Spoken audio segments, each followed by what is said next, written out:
आप लोग कई दिनों से खा रहे हैं, आज पैसे दे दीजिए। जब तुझे पता है कि हम पैसे नहीं देते तो बार बार क्यों मांगती है? साहब मेरी अम्मा की दवाई आनी है इसलिए वो पैसे मांग रही है। अरे पागल औरत, ये क्या कर दिया तूने? मेरे सारे कपड़े खराब कर दिए। सर हम इसके पैसे नहीं देते, इसीलिए ये जानबूझकर बदला ले रही है। इसे पकड़ो, थाने ले चलो, वहीं सब पूछेंगे। साहब मेरी माँ को कहीं मत ले जाओ, वो बहुत बीमार है साहब, मेरी माँ को छोड़ दो। बेटा ये तुम्हारे पापा हैं, ये शहर के सबसे बड़े बिजनेसमैन हैं। अगर मुझे कुछ हो जाए तो तुम इनके पास चले जाना। लेकिन माँ आपने मुझे ये बात कभी बताई क्यों नहीं? एक 13 साल का कचौड़ी बेचने वाला लड़का जिसकी मां को पुलिस ने सरेआम मारा, और वही लड़का सड़क पर भीख मांगते हुए अपने असली पिता से टकरा गया। फिर जो सच सामने आया उसने पूरे सिस्टम को हिला दिया। जयपुर के चांदपोल बाजार के पास एक टूटी फूटी झुग्गी में निकिता अपने 13 साल के बेटे रोहन के साथ रहती थी। दोनों की जिंदगी एक चौराहे पर लगने वाले कचौड़ी के ठेले से चलती थी। सुबह 4 बजे उठकर निकिता आटा गूंदती, मसाला तैयार करती और रोहन उसकी मदद में जुट जाता। 6 बजे तक वे चौराहे पर पहुंच जाते और ठेला लगा लेते। गर्म कचौड़ियां और छोले भटूरे की खुशबू से चौराहा महक उठता। 10 रुपए की एक कचौड़ी, 20 रुपए के 2, 50 रुपए की प्लेट भटूरे की। रोहन ग्राहकों को आवाज लगाता, प्लेटें परोसता, पैसे संभालता। उसके हाथ तेल से चिकने रहते, कपड़े पुराने और फटे, लेकिन आंखों में अपनी माँ के लिए कुछ कर गुजरने का जज्बा था। निकिता की तबीयत कुछ महीनों से लगातार बिगड़ती जा रही थी। सीने में दर्द, सांस लेने में तकलीफ, कभी कभी चक्कर आ जाते। डॉक्टर ने जांच के बाद बताया था कि दिल की बीमारी है, ऑपरेशन की जरूरत पड़ेगी और खर्चा 1 लाख रुपए से ऊपर होगा। निकिता ने रोहन को कुछ नहीं बताया था, लेकिन रोहन समझ गया था। वह देखता था कैसे उसकी माँ रात में छुपकर दर्द से कराहती, कैसे दवाइयां छुपाती, कैसे मुस्कुराने की कोशिश करती। रोहन ने ठान लिया था कि वह किसी तरह पैसे इकट्ठे करेगा। वह सुबह ठेले पर काम करता, दोपहर में पास की दुकानों पर सामान ढोने का काम करता, शाम को फिर ठेले पर लौट आता। रात में जब निकिता सो जाती तो रोहन होटलों में बर्तन धोने चला जाता। 3-4 घंटे की नींद में ही उसका काम चल रहा था। निकिता को जब पता चला तो उसने रोहन को बहुत समझाया, लेकिन रोहन नहीं माना। उसने कहा था, माँ तुम्हारे इलाज के लिए मैं कुछ भी कर सकता हूँ। निकिता की आंखों में आंसू आ गए थे। वह सोचती थी कैसे उसकी जिंदगी यहाँ तक आ गई। कुछ साल पहले तक वह राहुल मेहता की पत्नी थी,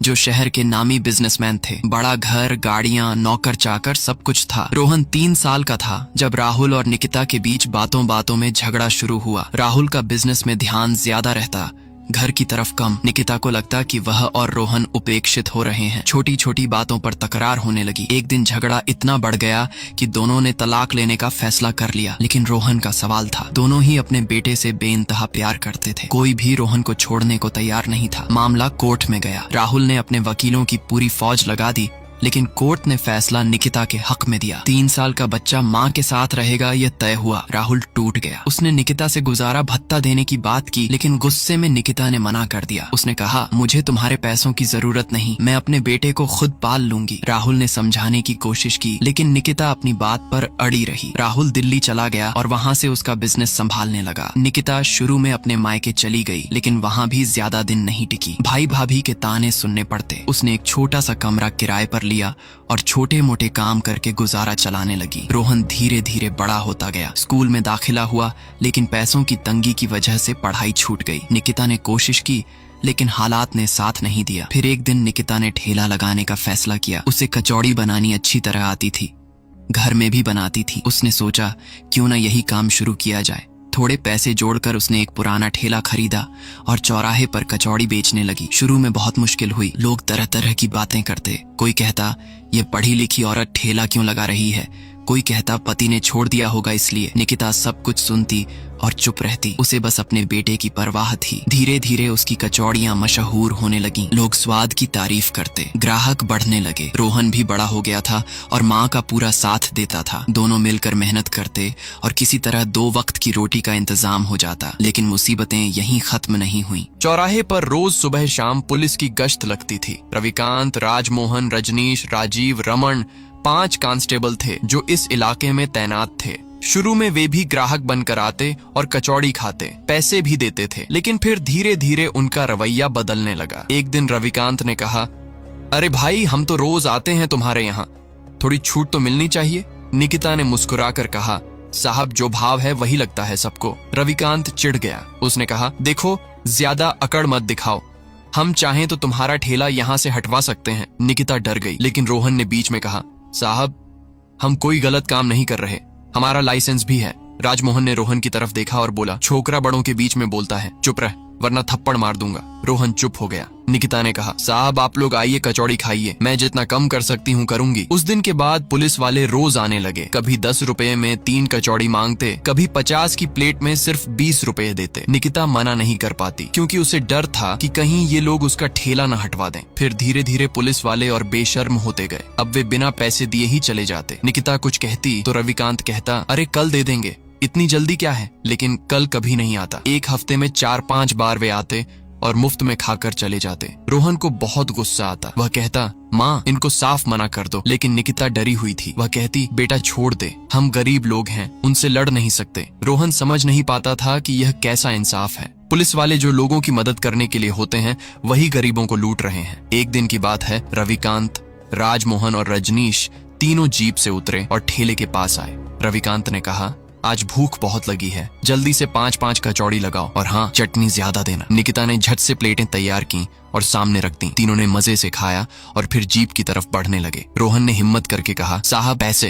रविकांत रुका, मुड़ा और रोहन की तरफ देखा। उसने कहा, क्या कहा तूने? रोहन ने दोबारा कहा, साहब आपने कचौड़ी खाई है, पैसे दे दीजिए। रविकांत ने जोर से ठाका लगाया। राजमोहन और रजनीश भी हंसने लगे। रविकांत ने कहा, अबे छोकरे, हमसे पैसे मांग रहा है। रोहन ने कहा, साहब मेरी माँ बीमार है, उनकी दवाई के पैसे चाहिए। आप लोग रोज आते हैं और बिना पैसे दिए चले जाते हैं। रविकांत का चेहरा गुस्से से लाल हो गया। उसने रोहन के गाल पर जोर से थप्पड़ जड़ दिया। रोहन लड़खड़ाकर जमीन पर गिर गया। निकिता दौड़ी और रोहन को उठाने लगी। वह रोते हुए बोली, साहब माफ कर दीजिए, ये बच्चा है, गलती हो गई। रविकांत ने कहा, गलती हो गई? तुम लोगों को शौर नहीं है कि किससे बात कर रहे हो? हम पुलिस हैं, हम चाहें तो तुम्हें अभी थाने ले जाएं। निकिता हाथ जोड़कर खड़ी हो गई। उसने कहा, साहब प्लीज हमें माफ कर दीजिए, हम गरीब लोग हैं। राजमोहन ने कहा, चल अब जल्दी से फिर से कचौड़ी लगा और इस बार चटनी का कटोरा भी दे। निकिता ने कांपते हाथों से फिर से कचौड़ी तैयार की और चटनी का कटोरा लेकर आई। रविकांत ने कटोरा लिया और कचौड़ी में चटनी डालने लगा। तभी अचानक निकिता का हाथ कांपा और चटनी का कुछ हिस्सा रविकांत की खाकी वर्दी पर गिर गया। रविकांत ने जोर से चीख लगाई, देख क्या किया तूने। उसने निकिता के गाल पर जोर से थप्पड़ मारा। निकिता चक्कर खाकर गिर गई। रोहन चिल्लाया, माँ, और उनकी तरफ दौड़ा। रविकांत ने कहा, ये जानबूझकर किया है इसने, हमने पैसे नहीं दिए इसलिए यह बदला ले रही है। निकिता रोते हुए बोली, नहीं साहब मेरे हाथ से गलती से गिर गई, मैं जानबूझकर नहीं की। राजमोहन ने कहा, चुप कर। उसने ठेले को धक्का दिया। कचौड़ियां और छोले की कढ़ाई जमीन पर गिर गई। रजनीश ने प्लेटें फेंक दी। सारा सामान बिखर गया। रोहन चिल्लाया, मत करो ऐसा, ये हमारी रोजी रोटी है। रविकांत ने रोहन को भी धक्का दिया और बोला, चुप रह, नहीं तो तुझे भी थाने में बंद कर दूंगा। चारों तरफ भीड़ जमा हो गई। लोग खड़े होकर देख रहे थे लेकिन किसी ने कुछ नहीं कहा। सब डरे हुए थे। पुलिस से कौन पंगा ले? रविकांत, राजमोहन और रजनीश जीप में बैठे और चले गए। निकिता और रोहन जमीन पर बैठे रो रहे थे। सारा सामान बर्बाद हो गया था। भीड़ धीरे धीरे छंटने लगी। कुछ लोगों ने सहानुभूति जताई लेकिन कोई मदद नहीं की। रोहन ने बिखरा हुआ सामान समेटना शुरू किया। निकिता ने कहा कि अब हम ठेला नहीं लगाएंगे। उस दिन का कमाया हुआ सब कुछ बर्बाद हो गया। रात में जब दोनों झुग्गी में लौटे तो निकिता ने रोहन का हाथ पकड़ा और कहा, बेटा मुझे कुछ हो जाए तो। रोहन ने उसके होंठों पर उंगली रख दी और बोला, माँ ऐसा कुछ नहीं होगा, मैं हूं ना। निकिता की आंखों में आंसू आ गए। उधर चौराहे पर संदीप नाम का एक वकील रोज सुबह कचौड़ी खाने आता था। वह हाई कोर्ट का जाना माना वकील था। उसे निकिता की बनाई कचौड़ी बहुत पसंद थी। पिछले 2 सालों से वह रोज आता था। उसने देखा था कैसे निकिता और रोहन मेहनत से काम करते थे। उसे दोनों से हमदर्दी थी। लेकिन आज जब वह चौराहे पर पहुंचा तो ठेला नहीं था। उसे हैरानी हुई। ऐसा पहली बार हुआ था।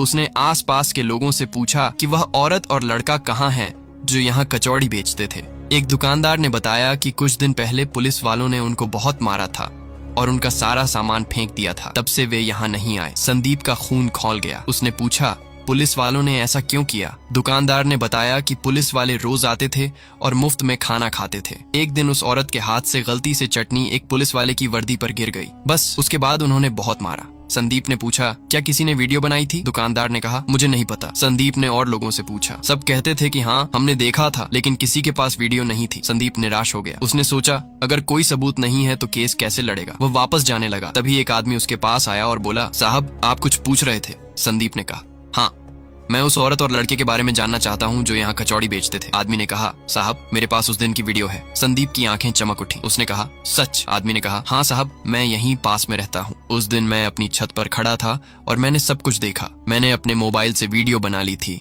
संदीप ने कहा, मुझे वह वीडियो दिखाओ। आदमी संदीप को अपने घर ले गया और मोबाइल निकालकर वीडियो दिखाई। संदीप ने वीडियो देखी तो उसका खून खौल गया। वीडियो में साफ दिख रहा था कि कैसे पुलिस वाले बिना पैसे दिए कचौड़ी खा रहे थे, कैसे रविकांत ने रोहन को थप्पड़ मारा, कैसे निकिता के हाथ से चटनी गिरी, कैसे पुलिस वालों ने उसे मारा और ठेला फेंक दिया। वीडियो में आवाज भी रिकॉर्ड थी। रविकांत कह रहा था, नहीं देंगे हम तेरे पैसे, क्या कर लेगी बता। संदीप ने आदमी से कहा, यह वीडियो मुझे भेज दो। आदमी ने वीडियो संदीप के नंबर पर भेज दी। संदीप ने तुरंत फैसला किया कि वह इन पुलिस वालों के खिलाफ केस लड़ेगा। उसने वीडियो को सोशल मीडिया पर डाल दिया और साथ में लिखा, ये हैं हमारे रक्षक जो गरीबों को लूटते हैं, मारते हैं और उनकी रोजी रोटी छीन लेते हैं। इन पुलिस वालों के खिलाफ मैं केस दर्ज कर रहा हूँ। वीडियो रातों रात वायरल हो गई। लाखों लोगों ने देखा, हर जगह चर्चा होने लगी। मीडिया ने भी उठाया, न्यूज चैनलों पर बहस होने लगी, लोग पुलिस की आलोचना करने लगे। पुलिस विभाग में हड़कंप मच गया। संदीप ने कोर्ट में केस दर्ज करवा दिया। रविकांत, राजमोहन, रजनीश, राजीव, रमन, अनिल, आशीष, नवीन, प्रदीप और मनोज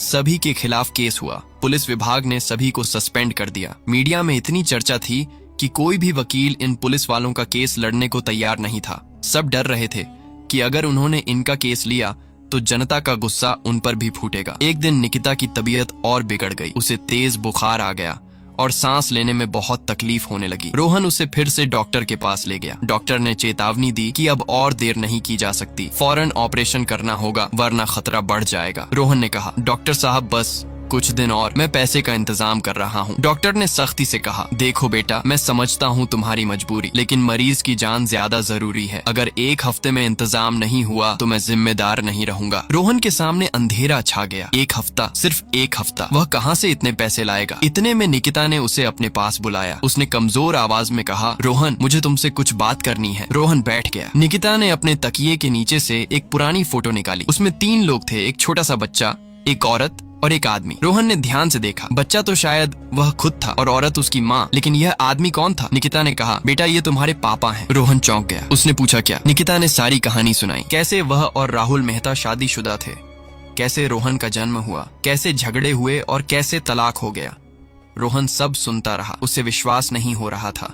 निकिता ने कहा, बेटा तुम्हारे पापा बहुत अमीर हैं। वह अब जयपुर में ही रहते हैं। अखबारों में उनकी फोटो छपती रहती है। वह शहर के सबसे बड़े बिजनेसमैन हैं। रोहन ने पूछा, तो आपने मुझे पहले क्यों नहीं बताया? निकिता ने कहा, मैं नहीं चाहती थी कि तुम उनके पास जाओ। मेरी और उनकी अलग हो गई थी, लेकिन तुम मेरे बेटे हो। मैं तुम्हें खुद पालना चाहती थी, लेकिन अब हालात बदल गए हैं। मुझे नहीं पता कि मैं कितने दिन और जिंदा रहूंगी। अगर मुझे कुछ हो जाता है तो तुम उनके पास चले जाना। वह तुम्हारे पिता हैं, तुम्हें संभाल लेंगे। रोहन की आंखों में आंसू आ गए। उसने कहा, माँ ऐसा कुछ नहीं होगा, मैं आपको कुछ नहीं होने दूंगा, मैं पैसे का इंतजाम कर लूंगा। निकिता ने कहा, बेटा मुझसे वादा करो कि अगर मुझे कुछ हो जाता है तो तुम अपने पिता के पास चले जाओगे। रोहन ने सिर हिलाया और कहा, हाँ माँ, मैं वादा करता हूँ, लेकिन आपको कुछ नहीं होगा। निकिता ने फोटो रोहन के हाथ में रख दी और कहा, इसे संभाल कर रखना। रोहन ने फोटो को अपनी जेब में रख लिया। उस रात रोहन सो नहीं पाया। डॉक्टर ने कुछ ही दिन का टाइम दिया था, इसलिए वह सुबह ही निकल गया और लोगों से भीख मांगने लगा। सभी की गाड़ियां, सभी अमीरों को देखकर वह उनके पैरों में गिर जाता और कहता, साहब मुझे कुछ पैसे दे दो, मेरी माँ बहुत बीमार है, कुछ दिन में अगर उनका इलाज नहीं हुआ तो वह मर जाएंगे। लेकिन कोई भी उसकी मदद नहीं करता। वह इधर से उधर रोड पर दौड़ रहा था, सीख रहा था, चिल्ला रहा था, कोई तो मेरी मदद कर दो। कि अचानक सामने से एक बड़ी काली गाड़ी आती दिखी। गाड़ी धीमी रफ्तार से चल रही थी। रोहन ने शीशे में झांक कर देखा। पीछे की सीट पर एक आदमी बैठा था, सूट बूट में, चश्मा लगाए, फोन पर बात कर रहा। रोहन की नजर उस आदमी के चेहरे पर पड़ी। एकदम से उसे लगा कि यह चेहरा उसने कहीं देखा है। उसने झट से जेब से फोटो निकाली और देखा। दिल की धड़कन तेज हो गई। ये तो वही आदमी है जो फोटो में है। ये तो उसके पिता हैं, राहुल मेहता। रोहन की समझ में नहीं आया कि क्या करे। गाड़ी आगे बढ़ने लगी। रोहन ने सोचा, अगर अभी नहीं रोका तो फिर कब मिलेंगे। उसने जोर से चिल्लाया, पापा रुकिए, और गाड़ी के सामने दौड़ कर आ गया। ड्राइवर ने ब्रेक मारा, गाड़ी रुक गई। ड्राइवर गुस्से से बाहर निकला और बोला, अंधा है क्या? गाड़ी के सामने आ गया। राहुल मेहता ने शीशा नीचे किया और पूछा, क्या हुआ? रोहन उनके पास गया और हाथ जोड़कर बोला, साहब मेरी माँ बीमार है, मुझे 1 लाख रुपए चाहिए, कोई मेरी मदद कर दो। राहुल ने उस गंदे फटे कपड़ों वाले लड़के को देखा। उसे थोड़ी हैरानी हुई। उसने कहा, बेटा तुम किसी और से मदद मांगो, मैं अभी बिजी हूँ। रोहन ने कहा, नहीं साहब आप ही मेरी मदद करो। देखिए ये फोटो, मेरी माँ ने कहा था कि आप मेरे पापा हैं। रोहन ने फोटो राहुल के सामने कर दी। राहुल ने फोटो देखी और उसके हाथ से फोन गिर गया। ये तो उसी के घर की फोटो थी जिसमें 3 साल का रोहन, निकिता और वह खुद थे। उसने तेजी से गाड़ी का दरवाजा खोला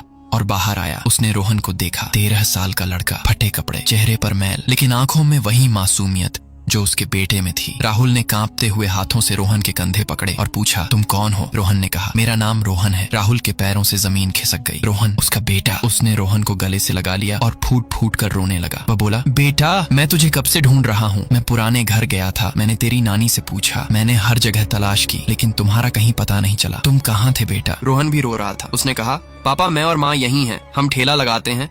माँ बीमार है, उनका ऑपरेशन होना है, 1 लाख रुपए चाहिए। राहुल ने रोहन का चेहरा पकड़ा और कहा, बेटा, तुम चिंता मत करो, मैं हूं ना। तुम्हारी माँ कहाँ है? रोहन ने कहा, अस्पताल में। राहुल ने तुरंत कहा, चलो हम अभी वहीं चलते हैं। उसने ड्राइवर से कहा, गाड़ी निकालो, अस्पताल चलना है। रोहन गाड़ी में बैठ गया। राहुल उसका हाथ पकड़े बैठा था। वह बार बार रोहन को देख रहा था। उसे विश्वास नहीं हो रहा था कि उसका बेटा उसे मिल गया। 10 साल बाद। 10 साल में कितना कुछ बदल गया था। उसका छोटा सा बेटा अब 13 साल का हो गया था और किस हाल में था। फटे कपड़े, गंदा चेहरा, हाथों में छालें। गाड़ी अस्पताल पहुंची। राहुल और रोहन दौड़ते हुए अंदर गए। रोहन ने बताया कि उसकी माँ किस वार्ड में है। दोनों वहां पहुंचे। निकिता बिस्तर पर लेटी हुई थी, बहुत कमजोर दिख रही थी। रोहन ने कहा, माँ देखो, मैं पापा को ले आया हूं। निकिता ने आंखें खोली और राहुल को देखा। उसकी आंखों में आंसू आ गए। राहुल पास गया और बोला, निकिता, मैं आ गया हूं, अब तुम चिंता मत करो, मैं सब संभाल लूंगा। निकिता कुछ बोलना चाहती थी, लेकिन कमजोरी की वजह से आवाज नहीं निकल रही थी। राहुल ने फौरन डॉक्टर को बुलाया। डॉक्टर आया और राहुल ने कहा, मैं राहुल मेहता बोल रहा हूँ, ये मेरी पत्नी है, इनका फौरन इलाज शुरू करो, पैसों की कोई चिंता मत करो। डॉक्टर ने राहुल मेहता का नाम सुना तो हैरान रह गया। पूरे शहर का सबसे बड़ा बिजनेसमैन। उसने तुरंत कहा, जी सर, मैं अभी इंतजाम करता हूँ। राहुल ने फौरन 1 लाख रुपए जमा करवा दिए। डॉक्टरों की टीम बुलाई गई। निकिता को ऑपरेशन थिएटर में ले जाया गया। राहुल और रोहन बाहर बैठे इंतजार कर रहे थे। रोहन राहुल से लिपट कर रो रहा था। राहुल उसे संभाल रहा था और कह रहा था, बेटा, सब ठीक हो जाएगा। अचानक राहुल के मोबाइल पर एक मैसेज आया। उसने मोबाइल खोला तो एक वीडियो लिंक था, किसी ने उसे भेजा था। उसने वीडियो प्ले की। वीडियो में चौराहे पर पुलिस वालों द्वारा निकिता और रोहन के साथ की गई मारपीट दिख रही थी। राहुल के हाथ से मोबाइल गिर गया। उसकी आंखें फटी की फटी रह गईं। ये क्या था? उसने वीडियो फिर से देखी। उसका खून खौल गया। उसने रोहन से पूछा, बेटा, ये क्या है? रोहन ने वीडियो देखी और सब कुछ बता दिया। कैसे पुलिस वाले रोज आते थे, कैसे बिना पैसे दिए खाना खाते थे, कैसे उस दिन चटनी गिर गई थी और कैसे उन्होंने मारपीट की थी। राहुल का दिल टूट गया। उसने रोहन को गले से लगाया और कहा, बेटा, तुमने और तुम्हारी माँ ने इतना कष्ट झेला और मुझे पता तक नहीं चला। मैं कैसा बाप हूँ? रोहन ने कहा, नहीं पापा, आप कैसे जानते? हमें खुद नहीं पता था कि आप कहाँ हैं। राहुल ने तुरंत फैसला किया कि वह इन पुलिस वालों के खिलाफ केस करेगा। वह फौरन कोर्ट गया। वहां उसे पता चला कि इन पुलिस वालों के खिलाफ पहले से ही केस चल रहा है। उसने पूछा, किसने केस किया है? पता चला कि संदीप नाम के एक वकील ने। राहुल ने संदीप का नंबर निकाला और उसे फोन किया। संदीप ने फोन उठाया। राहुल ने अपना परिचय दिया और कहा, मैं उस औरत और लड़के का परिवार हूँ जिनके साथ पुलिस वालों ने मारपीट की थी। संदीप ने कहा, जी सर, मुझे पता है, आपकी खबर भी मीडिया में आई है। संदीप ने कहा, सर, मुझे खुशी है कि आप सब फिर से मिल गए। कोर्ट में अगली सुनवाई के दिन राहुल भी गया। जज ने उसे देखा तो हैरान हुआ। राहुल मेहता शहर का सबसे बड़ा बिजनेसमैन। जज ने पूछा, मिस्टर मेहता, आप यहाँ? राहुल ने कहा, जज साहब, ये केस मेरी पत्नी और बेटे से जुड़ा है, मैं भी गवाह बनना चाहता हूँ। जज ने कहा, ठीक है। सुनवाई हुई। संदीप ने सारे सबूत पेश किए। वीडियो दिखाई गई। राहुल ने अपना बयान दिया कि कैसे उसका बेटा उसे सड़क पर भीख मांगते हुए मिला था और उसने सारी बात बताई थी। जज ने सब कुछ सुना और फैसला सुनाया। सभी पुलिस वालों को सजा और जुर्माना। फैसले के बाद राहुल और संदीप बाहर आए। राहुल ने संदीप से कहा, आपने बहुत अच्छा काम किया, अगर कभी आपको किसी चीज की जरूरत हो तो मुझे बताइएगा। संदीप ने मुस्कुराकर कहा, सर, आपकी खुशी ही मेरे लिए काफी है। राहुल अस्पताल लौट आया। निकिता अब ठीक हो रही थी। डॉक्टरों ने कहा कि कुछ दिनों में वह घर जा सकती है। राहुल ने रोहन से कहा, बेटा, अब तुम और तुम्हारी माँ मेरे साथ रहोगे, मेरे घर में। रोहन की आंखों में खुशी छलक आई। उसने कहा, सच पापा? राहुल ने कहा, हाँ बेटा, बिल्कुल सच, अब हम तीनों साथ रहेंगे। कुछ दिन बाद निकिता को अस्पताल से छुट्टी मिल गई। राहुल उसे और रोहन को अपने घर ले गया। बड़ा घर, खूबसूरत बगीचा, नौकर चाकर, सब कुछ था। निकिता और रोहन हैरान थे। उन्होंने कभी सोचा भी नहीं था कि वे फिर से ऐसी जिंदगी जी पाएंगे। राहुल ने निकिता से कहा, निकिता, मुझे माफ कर दो, मैंने तुम्हें और रोहन को बहुत कष्ट में रहने दिया। निकिता ने कहा, नहीं राहुल, गलती मेरी भी थी, मैंने गुस्से में तुमसे पैसे लेने से मना कर दिया था। मुझे लगा था कि मैं अकेले ही सब संभाल लूंगी, लेकिन मैं गलत थी। राहुल ने कहा, अब जो हो गया सो हो गया। अब हम फिर से साथ हैं और मैं वादा करता हूँ कि अब कभी तुम्हें और रोहन को अकेला नहीं छोड़ूंगा।